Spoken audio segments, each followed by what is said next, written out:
আলিফ, জি madam, ডাকছেন? হ্যাঁ ডেকেছি। আর তার চেয়েও বড় কথাই ফাইলের মধ্যে আমি ভুল করে কালকে কিছু টাকাও রেখে দিছিলাম, টাকাগুলোও পাচ্ছি না। শোনো আলিফ, যেভাবে হলুদ কালারের ফাইল আমি মারুফ স্যারের কাছে দেখছিলাম, ওইটাই নাকি? কি ম্যানেজার সাহেব নিচ্ছে? যাও এক্ষুনি ডেকে নিয়ে আসো। জি ম্যাডাম। ম্যাডাম দেখেন তো, এটা নাকি? হ্যাঁ হ্যাঁ, এই ফাইলটি দাও। টাকাও নাই। আলিফ, তুমি কি এই ফাইল থেকে টাকা নিছো? যদি নিয়ে থাকো আমাকে বলো, আমি তোমাকে কিচ্ছু বলবো না, ক্ষমা করে দেবো। ম্যাডাম, সে আপনার রুম থেকে নিয়ে গেছিল, এই জন্য আমি আপনারা বললাম, কিন্তু টাকা পয়সা কোথায় কি গেছে এটা তো আমি জানি না। ম্যাডাম দেখেন, আমি এই কোম্পানিতে অনেক দরকার পড়ে আমি তো আপনার কাছে চাই নেই, আমি মানুষের কাছে চাইতে পারি, কিন্তু কেউ যদি আমার না দেয় তারপরে আমি কোনো দাবি দাবা রাখি না। ম্যাডাম আমি আমি এখানে টাকাগুলো রাখছি দেখি তো আমি বলতেছি, আর টাকাগুলো ফাইল থেকে কি গায়েব হয়ে গেছে? তোমাকে আমি আবারও বলতেছি, টাকাগুলো যদি তুমি নিয়ে থাকো। পিয়ন হইতে পারি, এই জায়গায় ছোট একটা পোস্টে চাকরি করতেছি, তবে আমার পরিবার আমার সুশিক্ষা দিছে। আমার বাপ মা আমার কোনোদিন এই চুরি শাস্ত্রামি এগুলো শিক্ষা দেয় নাই। জিজ্ঞাসেন যে ফাইলটা কোথায়, ফাইলটা আমি দেখছি কিনা, আমি মারুফ স্যারের কাছে দেখছিলাম, এটা আমি আপনারে কয়ে দিলাম। আপনি আমার চুরির অপবাদ দিতে পারতেন যদি আমার কাছে। টাকাগুলো ফাইল থেকে উড়ে গেছে, আর তুমি ফাইল কার কাছে দেখলা বললা? ম্যানেজার সাহেবের কাছে। যাও ম্যানেজার স্যারকে এক্ষুনি রুমে ডেকে নিয়ে আসো। যাও। ম্যাডাম, কি হয়েছে? আমাকে ডেকেছেন আপনি? হ্যাঁ আপনাকে যাব, আর তাছাড়া ফাইলটা আলিফ আমাকে দিয়েছে। আমার মনে হয় কি ম্যাডাম জানেন, টাকাগুলো ওই নিয়েছে। ওরা তো ছোট লোক ম্যাডাম, ওদের টাকার প্রচুর। আমি আপনার অফিসের ম্যানেজার, আমার জুনিয়র পোস্টে যারা আছে সবাই যদি জানতে পারে যে টাকার বিষয়ে আমাকে কিছু বলেছেন, তাহলে তাদের কাছে আমার কোনো মান। আচ্ছা, আপনি তাহলে টাকাগুলো নেননি, আলিফও টাকাগুলো নেয়নি, তাহলে টাকাগুলো ফাইল থেকে গায়েব হয়ে গেছে না? বুঝছি। আপনার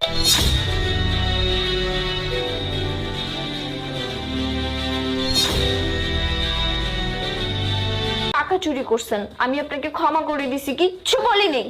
আপনি আবার সেম কাজ করলেন, আমার অফিস থেকে টাকা চুরি করলেন। আপনার কি মনে নেই কালপিটকে? সেটা তো আমি জানতেই পারতাম না। ম্যাডাম ম্যাডাম আমার অনেক বড় ভুল হয়ে গেছে, প্লিজ আমাকে মাফ করে দেন। আর নেক্সট টাইম আর এমন।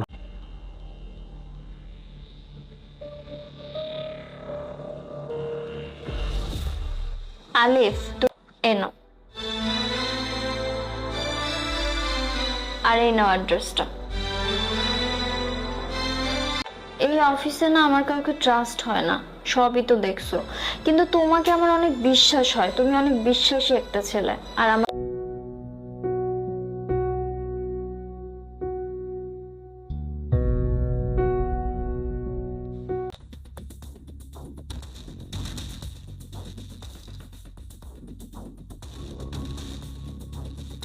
বলেন কি ইম্পর্টেন্ট কথা?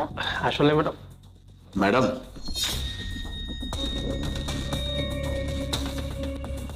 টাকাটা পাঠিয়ে দিয়েছো, তাহলে আর আমার খোঁজ নেওয়ার দরকার নেই, আমার তোমার উপর ভরসা আছে। আচ্ছা আলিফ, একটা কাজ করো তো। পারমিশন না নিয়ে আপনি ওকে কেন বাইরে যেতে বলতেছেন? আর ওনা এখানেই থাকবে, আর আপনার কি কথা বলার আছে সেটা ওর সামনে বলেন।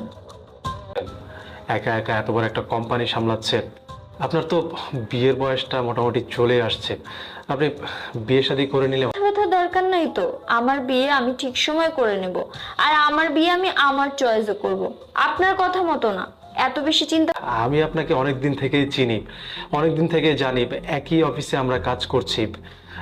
মূলত ম্যাডাম আপনাকে আমার ভালো লাগে, আপনার বাড়িতে পাঠিয়ে দিই কথা বলার জন্য। How dare you! আপনার সাহস হয় কিভাবে আমাকে বিয়ের প্রপোজাল দেয়ার? আর আপনি না আমার কোম্পানিতে চাচ্ছেন আমি বিয়ে করব আমার পছন্দ মতো, আপনার এত ভাবার দরকার নাই। আমি চাইলে আপনাকে এক্ষুনি পানিশমেন্ট দিতে পারতাম, কিন্তু আমি সেটা দিব না, কারণ আমি যাকে বিয়ে করব সে আমার পছন্দ করাই আছে, আর আমি বিয়ে করব আলিফকে। কি কর না কর ম্যাডাম, আপনি নিজেও বিপদে পড়বেন, আমারও বিপদে ফেলাবেন। ম্যাডাম এইসব বাদ দেন, এইসব ঝামেলা করেন না। কেন আলিফ? আমাকে বিয়ে করতে তোমার সমস্যা কি? এত বড় একটা কোম্পানি আর আমি কিনা সামান্য একজন পিয়ন। ম্যাডাম আপনার লগে আমার চাই, আপনি যদি আমারে বিয়ে করেন তাহলে সমাজের মানুষে কি কইব? ম্যাডাম দেখেন এই পাগলা কোনো দরকার নেই। বাহ বাহ ম্যাডাম, বাহ কি দেখাইলেন ম্যাডাম, মানে মালিক বিয়ে করবে পিয়নকে, মানে কি একটা করেছে, মানে যে প্রত্যেকদিন আপনাকে খাবার দিয়ে যায়, এই খাবারের মাঝে মনে হয় কোনো কিছু করেছে, জাদু টোনা পানি পড়া কোনো কিছু খেলেছে ম্যাডাম। আমি শিওর 100% কোনো না কোনো ঘাবলা আছে। তাবিজ করছে? এই যুগে এসে আপনি এগুলো বিশ্বাস করেন? শুনুন, ও আমাকে এগুলো কিছুই খাওয়ায়নি। ও যা করছে সবার যোগ্যতায়, ও কোম্পানিতে পিয়নের চাকরি করতেছে। কিন্তু আপনি তো অনেক এডুকেটেড একটা পার্সন, কিন্তু কি আপনি একটা চোর। আপনি দিনের পর দিন আমার কোম্পানিতে একটা কাজ করে একটা চ্যালেঞ্জ হয়ে যাক, কি বলেন? যেহেতু যোগ্যতার একটা কথা উঠছেই, একটা কাজ করে ওর 10 লাখ টাকা থেকে 50 লাখ টাকা করতে পারে, তাহলে আমি ওকে বিয়ে করব। আর যদি না পারে? আর যদি না পারে? উল্টা পাল্টা কথা, আপনি আমার বিয়ে করবেন কিসের চ্যালেঞ্জ? ম্যাডাম বাদ দেন না, এসব ঝামেলা তৈরি করেন না। তুমি চুপ থাকো।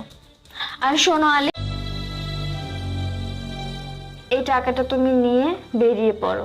আমার জন্য হলেও তোমার যোগ্যতা তোমাকে দেখাতে হবে। চেষ্টা করুন, আমি আসি। যাও।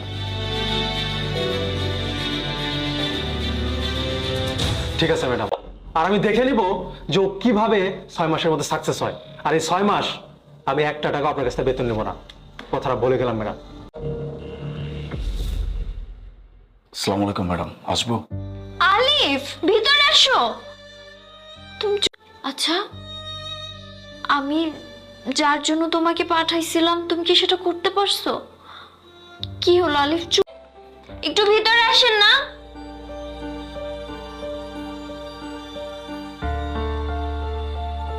খুশির দিন, আমার জীবনের সবচেয়ে বড় একটা ডিসিশন নেয়ার দিন। আলিফ, তুমি বলো, তুমি কি সাকসেস হতে পেরেছো? নাই তো ম্যাডাম, ডিলটা তো মনে আছে তাই না? তাহলে একটা কাজ করি, আমার বাবাকে আপনার বাবার কাছে পাঠিয়ে দিই বিয়ের জন্য। না স্যার, কতটা নিচে পর্যন্ত যেতে পারেন? আমার কাছে এখন সবকিছু আছে। আমি ম্যাডামকে কথা দিয়ে চলে গেছিলাম যে 6 মাস লক্ষ টাকা না, আমার কাছে এখন কোটি কোটি টাকা। আর আমার পোশাক নিয়ে কথা বলতেছেন, আমি ইচ্ছা করে এরকম পোশাক পরে আসছি যেন আপনি, এই যে আপনার টাকা, এখানে 50 লক্ষ টাকা আছে। আর স্যার আপনাকে বলছি, আপনি আমার কোনো হিসাব নাই। আমি নিজে পরিশ্রম করছি। এখান থেকে যখন আমি 5 লক্ষ টাকা হাতে নিয়ে চলে গেছিলাম, তখনই আমি মনে মনে ভেবে নিছিলাম দ্যাটস ইট, আমার জন্য এটা ইনাফ ছিল। আমি আমার পরিশ্রমকে কোনোভাবেই বৃথা যেতে দেইনি। আল্লাহ পাক আমাকে সেই তৌফিক দান করছিল। মাস পর আমি আবার ফেরত আসছি। আমি আমার কথা রেখে ফেরত আসছি। আমি টাকা নিয়ে ফেরত আসছি। বাই দ্য ওয়ে, ডিল অনুযায়ী কোম্পানি না, অনেক বড় কোম্পানি। এক কাজ করবেন, এই হচ্ছে আমার কার্ড, টেক ইট। কতক্ষণ সেটা আমি জানি না, তবে স্মার্ট একটা স্যালারি অবশ্যই আপনি পাবেন। তো ম্যানেজার সাহেব, আপনার সাথে তো আমার একটা ডিল হয়েছিল, আর আপনি চলে যান, না হলে আমি আপনাকে ঘাট ধাক্কা দিয়ে কিন্তু বের করে দিতে বাধ্য হব। আর আপনি এই কথা বলেছিলেন যে 6 মাসের কোনো স্যালারি আপনি বের হন। জি ম্যাম।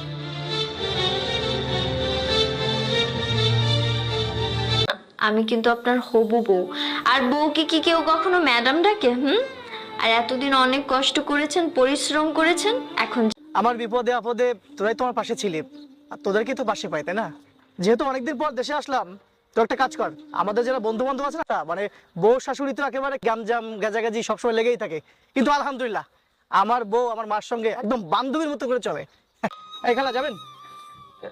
না বাবা, আমি যাব না।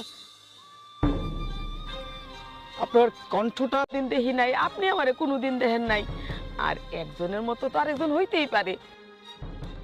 তা অবশ্য ঠিক কথা, কিন্তু আমি আমার মুখটা কাউরে দেখাই না। ও আচ্ছা, কি আর করা বলেন, জীবনের তাগিদ। আসলে জীবনের জন্য মানুষ কত কিছু না না। আপনাকে দেখে অবশ্য খুব খারাপও লাগছে। আপনি মা বয়সী একজন মানুষ, এত কষ্ট করে রিক্সা চালাচ্ছেন। আপনার ছেলে আর বৌমাকে যদি পেকে সেবা যত্ন করবে তা না, মাকে দিয়ে রিক্সা চালাতে পাঠিয়েছে, কেমনটা লাগে আপনি বলেন? আমি আমার সন্তানদের কোনো অভিশাপ দিই না। সন্তানরা যতই কষ্ট দিক না কেন, মামা তুমি মারা তো সন্তানের কখনোই ক্ষতি চায় না, তাই না? খালা, আপনার একটা কথা কই, মানে আমার মা একটা কথা বলার মতো মানুষ হইলো, আর আপনারও রিক্সা চালাতে হইলো না। চলেন, আপনি আমার সাথে আমাদের বাড়িতে চলেন। না না, আমি আপনার বাড়িতে। হবে আর আপনি আমাদের বাড়িতে খুব ভালোভাবে থাকতে পারবেন। চলেন খালা। স্যার, আমি তো একবারই কইছি আমি আপনার বাড়িতে যাইতে। তুমি রিক্সা চালাইতেছো? আমি কি করতেছি তুই দেখতেছস না? রিক্সা চালাইতেছি। পাগুলা ব্যথা করে, এই জন্য আইসা আমি রিক্সা চালাইতেছি। তোমার শরীরে ব্যথা আর তুমি ব্যথা শরীর নিয়ে রিক্সা চালাইতেছো? সত্যি করে একটা কথা বলো তো, বাড়ি থেকে তোমার কেউ বাইর করে দিয়েছে? বাবা তুই বিশ্বাস কর, আমার বাড়ি থেকে খুব ভালো করে জানি তোমার চোখের ভাষা। ওই জানিটাই তোমাকে বাড়ি থেকে বের করে দিয়েছে না? আমি খুব ভালো করে বুঝতে পারছি। এই অন্যায় শাস্তিও পাইবেই। তুমি কি মনে করছো তোমার সাথে অন্যায় করবে আর আমি কিচ্ছু বলবো না? ওর শাস্তি ওকে পেতেই হবে। আমার জন্য কাউরে বাড়ি থেকে বের করে দিস না রে বাপ। মা, তুমি কি তোমার নিজেই শিখাইছো অন্যায় করা আর অন্যায় সহ্য করা? যে আমারে বাসায় নিয়ে তুই বৌমারে কিচ্ছু করবি না, বৌমারে বাসার থেকে তাড়াইয়া দিবি না, তুই আমারে কথা দে। অপরাধের শাস্তি। ঈদে এই পেজ থেকে ড্রেসটা কিনবো। হ্যাঁ অনেক সুন্দর হবে তো। আর এটার সাথে কয়েকটা জুয়েলারি দেখেছি, দাঁড়া আমি তোকে দেখ। ও যদি আমাকে আরেকবার কল দেয় তাহলে স্ক্রিনশট গুলো দিয়ে বলবো কতগুলো টাকা পাঠাতে। 20,000 টাকার মধ্যে আমার জামা আর জুয়েলারি হয়ে যাবে। দাঁড়া দেখে আসি।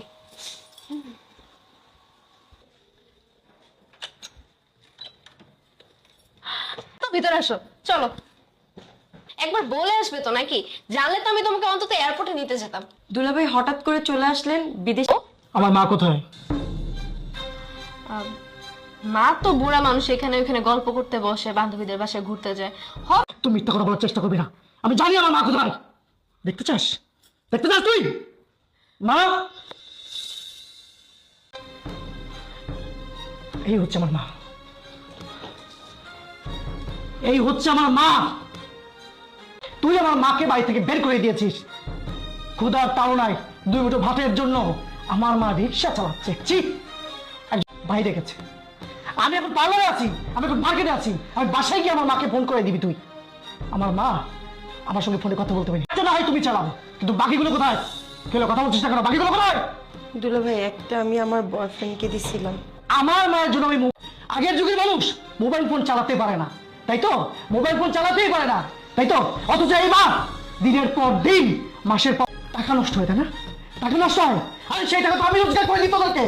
আচ্ছা ঠিক আছে, কল দেওয়ার দরকার নেই, অন্তত মাকে আমার নাম্বারটা পর্যন্ত আমার কত পরিশ্রম করেছে তুই জানিস?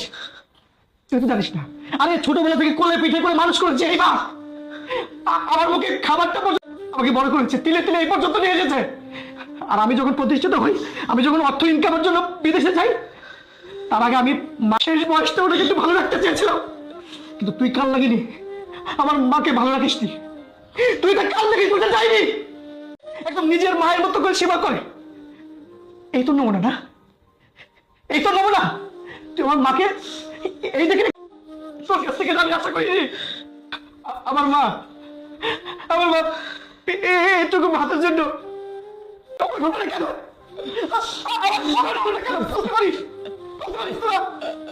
আমি তোকে বলেছিলাম না, আমি তোকে একটা কিসের জন্য জানিস? এই টাকা দিয়ে আমি তোকে একটা ফ্ল্যাট কিনে দেবো। এই ফ্ল্যাটটা আমি তোকে সারপ্রাইজ হিসেবে গিফট করবো। কারণ তোকে জানিস আমি যখন এই তার প্রতিদান দিয়েছিস। এত কিছু জানার পর আমি তোর সঙ্গে সংসার। আমি তোরা লাইলা পাইলা বড় করছি, মানুষ করছি। তোরা তুই কষ্টে থাক, আমি চাই তোরা সুখে থাক, শান্তিতে থাক বাবা। তুই আমাকে দিনের পর দিন তুই ভাত খেতে দিসনি। আমি যে টাকাটা পাঠাই ওষুধের জন্য সেটা পর্যন্ত। বাবা আমার শরীরটা দিনের দিন খারাপ হয়ে যাইতেছে। আমার খুব শখ তোদের কুল চুইরা বাচ্চা কাচ্চা আসবো, ওদের সাথে আমি খেলাধুলা করব বাবা। এই স্বপ্ন নিয়ে আমি এখনো বাচ্চা আছি। এই জন্য তো আমি বাইরে যাই, রিক্সা চালাই, ঔষধ খাই, নিয়ে খেলাধুলা করো। ও বাবা আমি মরে যাইতে চাই। আমি সাথে সাথে বাইরে কাজ করতে চাই নাই। আমি জানি আমি বাইরেতেই ও বাবা, এই সংসারের সমস্ত কাজ আমি করছি, ঘর মোছা, রান্না করা, বাস আমার মন পাই না রে বাপ, তার মন পাই না। এত কিছু জানার পর মনে হচ্ছে কি জানিস, চাই না রে বাজার, আমি চাই তুই বৌমারে মাফ করে দে, তোরা দুইজন মিলা থাক। এত কিছু মানার পর তুমি বলতেছো মাফ করে দিতে? হ বাবা, আমি যে মা, আমার যত কষ্ট আমি তোমার কষ্ট দেখতে পারব না। না মা, এই ডাইনিকে আমি আমার সংসারে রাখবো না, আমি ওর সঙ্গে সংসার করবো না, আমি ওকে divorce দেখ, আমি আসলে বাড়িয়ে বাড়িয়ে বলেছিলাম তোকে, মিথ্যে বলেছিলাম। ও বলেছিল এই বাড়িটা আমার নামে লিখে দেবে, কিন্তু এখনো লিখে দেয়নি। মানে কি? মা, মা আপনি আমাকে বাঁচান মা। আপনার ছেলে মনে হয় আর আমার সাথে সংসারটা করবে না। আচ্ছা আমি তো আপনার মেয়ের মতো, তাই না?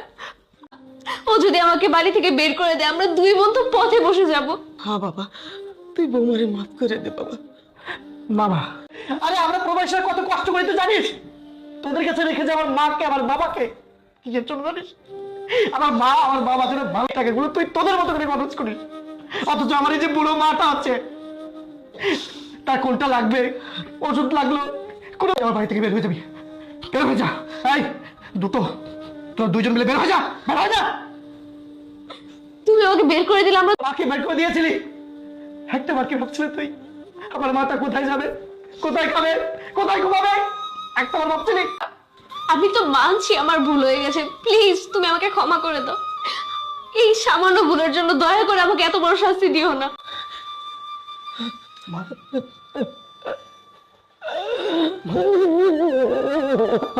আমি সত্যি, আমি এসে গেছি, তোমার ছেলে এসে গেছে, আর কোনো কষ্ট নেই।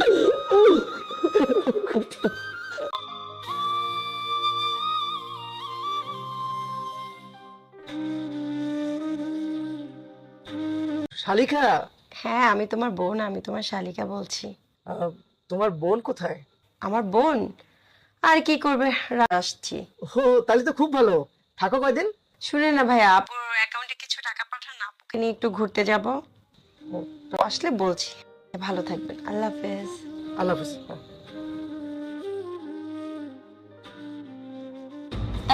এখন আসে না। মা, মা, বুড়িটার না খুব বার বেড়েছে। মা, তোমরা টেবিলে এসে বসছো, আমি দেখে এই যে প্লেটে টানতেছি, তরকারি টরকারি সব বাড়া, আপনাকে তো আমি বলেছিলাম যে, এই জন্য আনি নাই। আমি তো ভালোই চাইছিলাম। শুনেন, ড্রামা করা বাদ দেন। আমি না খুব ভালো করে জানি যে আপনার মনের মধ্যে কি শয়তানি চলে। আপনি সবার সামনে তুমি যা যা কইছো সব রান্না করছি, গরুর মাংস রান্না করছি, মুরগির মাংস রোস্ট করছি, পোলাও, তারপরে খাবার এক্ষুনি নিয়ে আসবেন। ও বাই দ্য ওয়ে, কড়াইতে যেন কোনো খাবার বাকি না থাকে পরবর্তীতে চুরি করে খাওয়ার জন্য। আপনার তো আবার খাবার চুরি করে খাওয়া স্বভাব। সেইটা আমি জড়ো করে আলাদা একটা বাটিতে রাখি, আর সেই জন্য তুমি আমার সুর কইবা? আমি যদি খাই ওই জায়গাতে তো আমি খাই না। একটা কথা মনে রাখবে, বউ হিসাবে তোমার যেরকম অধিকার আছে খাওয়ার পড়া, মা হিসাবে ঠিক। এত বড় সাহস আপনার! আমার হাজবেন্ড ইনকাম করে আপনার জন্য, হ্যাঁ? আমাদের কোনো ভবিষ্যৎ নেই? আপনি তো যাবেন 2 দিন পর কবরে, আমাদের তো একটা ফিউচার। দেখো বৌমা, আমার পোলা বিদেশে কষ্ট করে টাকা কামাই করে আমাদের সবার জন্য। আমার পোলা কি তোমার রাজপ্রাসাদে মুখ সামলায় কথা কও বৌমা? আরে আমার আগে তোমারও মৃত্যু হইতে পারে, হায়াত মত একমাত্র আল্লাহর হাতে। উঠে যাব। এই তুই বস। আর এই যে আপনি আপনি সব ঘ্যানো ঘ্যানো বন্ধ করে খাবারগুলোকে নিয়ে আসবেন, এই একটা স্বভাবের জন্য আপনাকে আমার দেখ। তোর শাশুড়ি তো খুব বার বেড়েছে। কতটা আর বাড়বে, সুযোগ বুঝে কেমন টাইট দিব না, আবার শিক্ষা হয়ে যাবে, তোর জন্য কান্নাকাটি শুরু করে দিবে। যাই হোক, তুই খেয়ে নে। ও রান্না করবে না, তো রান্না করতেই হবে, নাহলে ওর খাবার জুটবে না। ডাইনে দেন, আমার 10 টাকা বাড়ায়